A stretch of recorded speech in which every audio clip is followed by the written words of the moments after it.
So friends अभी हमने जो लास्ट 2 वीक्स के अंदर देखा है यहाँ पर अप्रैल का फर्स्ट वीक जो स्पेशली तबाहकुन हो गया है इन्वेस्टर्स के लिए, ख़ासतौर पे उन लोगों के लिए जिन्होंने रिसेंटली इन्वेस्टिंग स्टार्ट की है लास्ट 5 साल के अंदर कोविड के बाद से लेकर अब तक। इस तरह की जो सिचुएशन है वो नहीं देखी गई थी, ख़ासतौर पे यूएस के स्टॉक्स के अंदर।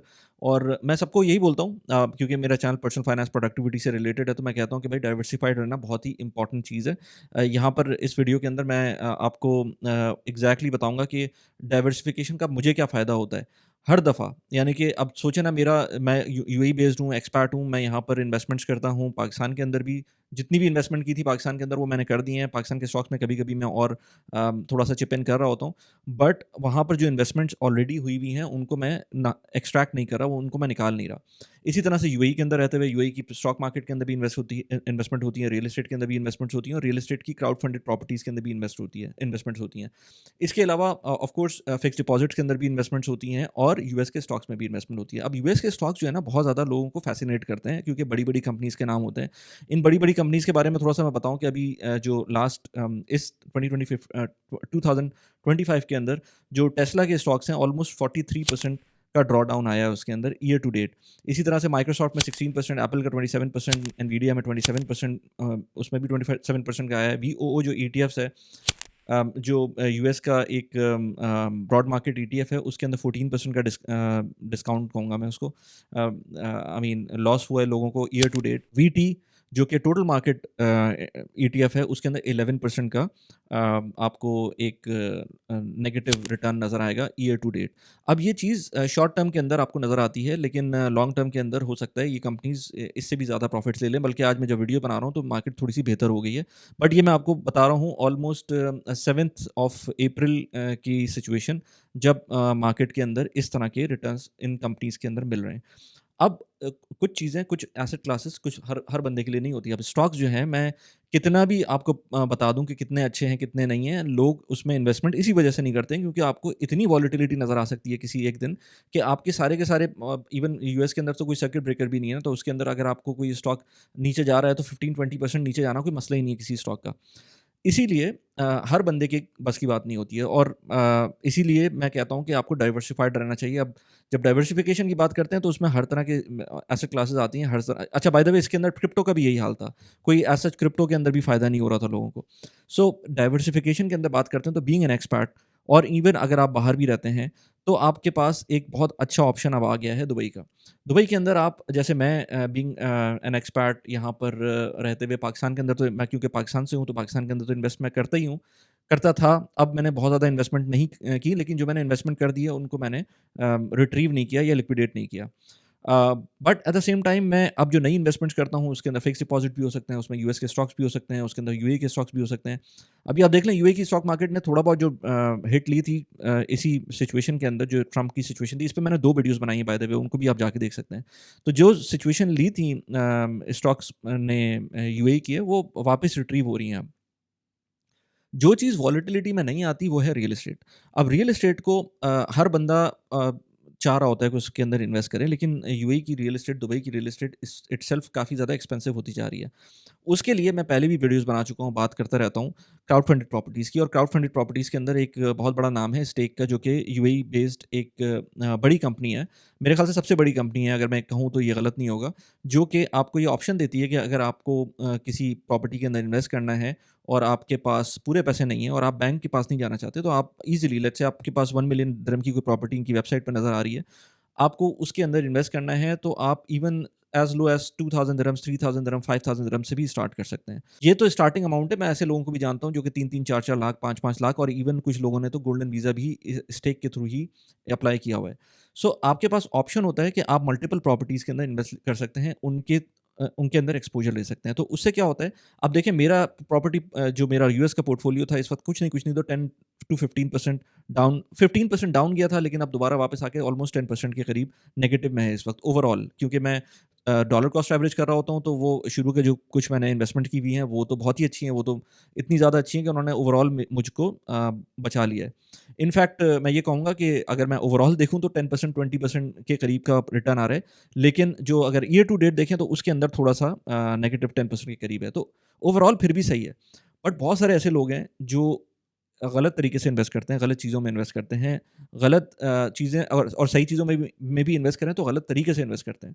सो उनके लिए बेहतर ये है कि वो स्टॉक्स में जब तक ना जाएँ, जब तक उस चीज़ को पूरी तरह से समझ लें। लेकिन प्रॉपर्टीज़ को नॉर्मली सब लोग समझते हैं। तो प्रॉपर्टीज़ के अंदर अब जब मैं स्टेक की बात करता हूँ तो इसमें एक चीज़ मैं थोड़ी-सी इसमें क्लैरिफ़िकेशन दे दूँ कि यहाँ पर बहुत सारे लोग कहते हैं कि इसके अंदर ज़्यादा रिटर्न्स नहीं आते।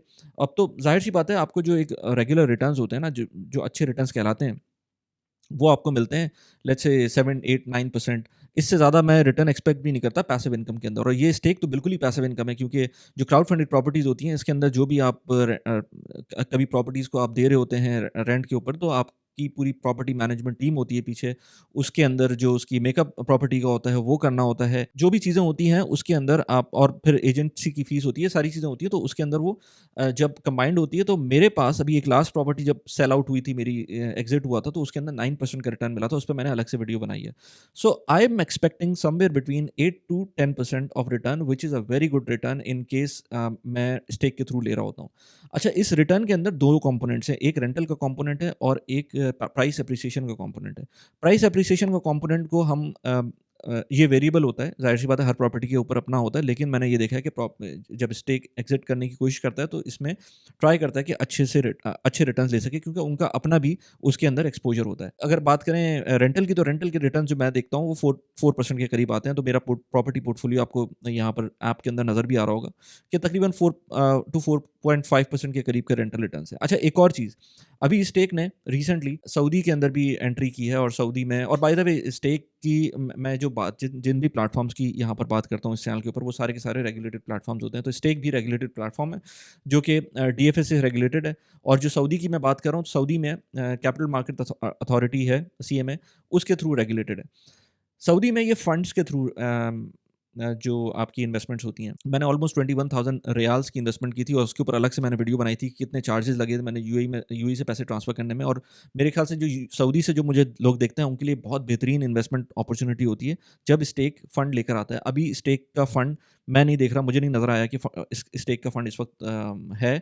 जो पुराना फंड था वो पूरा इन्वेस्टेड है ऑलरेडी, उसके अंदर कोई जगह नहीं है। तो अभी मेरे पास, मेरे ख्याल से कोई ऑप्शन नहीं है कि सऊदी में इन्वेस्ट करूँ। लेकिन जब भी ये आता है नया फंड, तो I actually would my self invest, because मैंने अभी देखा है कि जो मेरे इन्वेस्टमेंट रिटर्न्स हैं वो बुरे नहीं हैं। वो हर महीने के महीने रिटर्न्स आ रहे हैं, और 21,000 रियाल्स के हिसाब से जो भी ऑलमोस्ट 8% या थोड़ा सा उससे कम के करीब के रिटर्न बनते हैं आफ्टर टैक्स वगैरह, वो उतने रिटर्न्स मुझको मिल रहे हैं।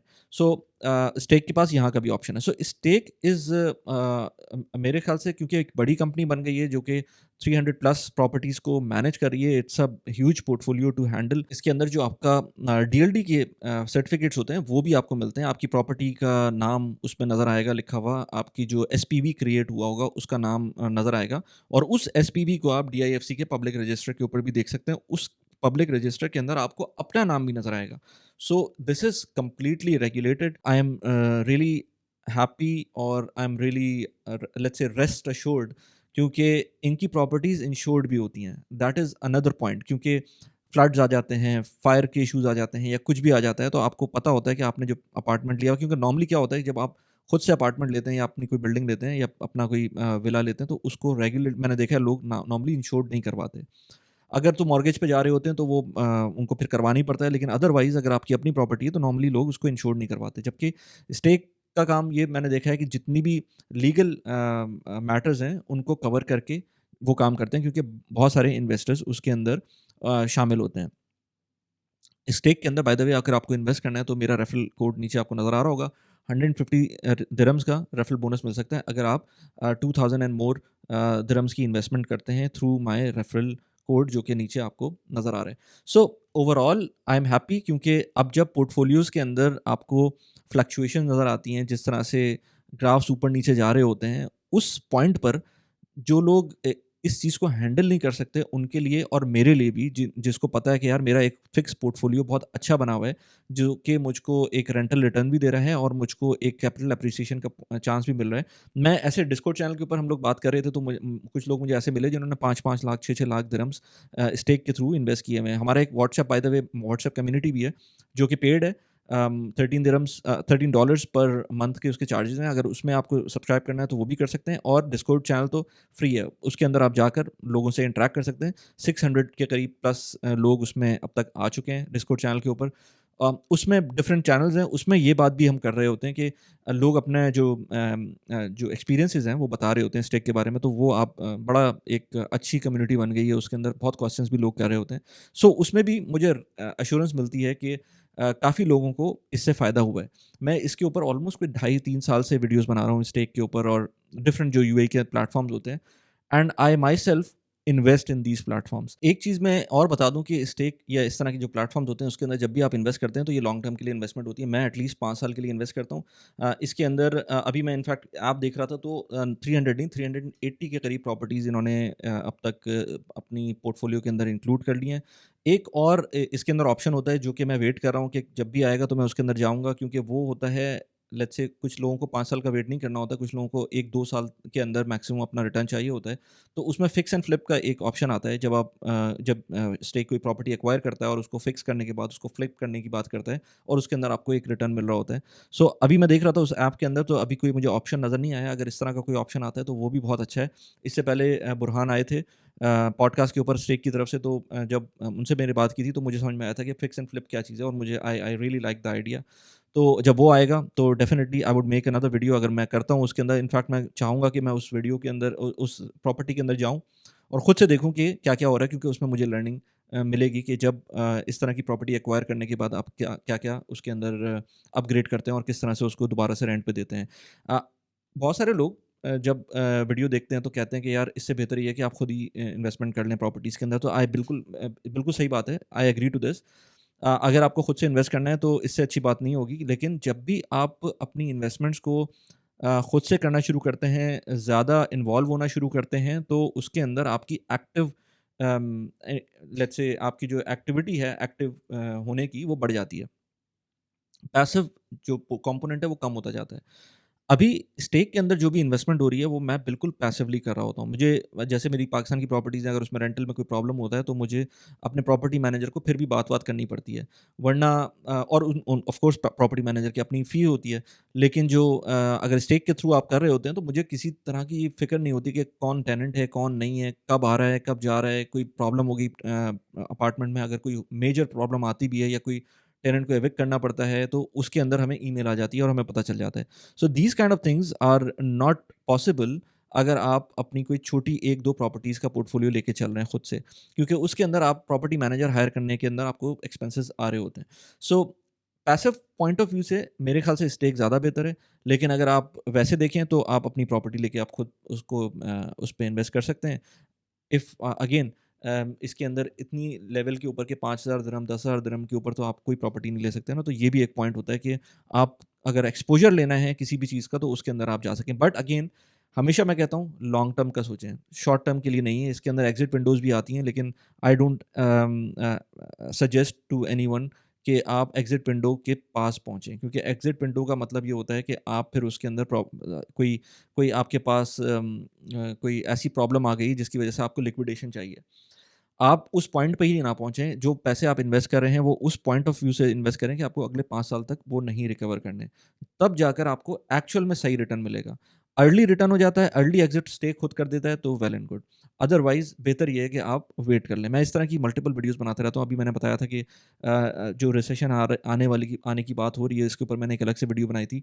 जो ट्रम्प साहब कर रहे हैं यूएस के अंदर, उसका इम्पैक्ट पूरी दुनिया पे हो रहा है। यहाँ पर उस वीडियो का लिंक लगा दिया है। इसी तरह से आप यूएई में रहते हुए या दुबई में जब आने की सोच रहे होते हैं, तो जब जॉब हंट करते हैं, जॉब के अंदर कुछ सोचते हैं कि आपको पर्क्स क्या मिल सकते हैं, तो वहाँ पर मैंने उसके लिए एक अलग से वीडियो बनाई थी। 12 के करीब उसमें पॉइंट्स हैं। अपार्ट फ्रॉम सैलरी आप क्या-क्या चीज़ें नेगोशिएट कर सकते हैं, यहाँ पर उस वीडियो का लिंक लगा दी। कैसी लगी वीडियो प्लीज़ मुझे बताइएगा। Thanks for watching the video.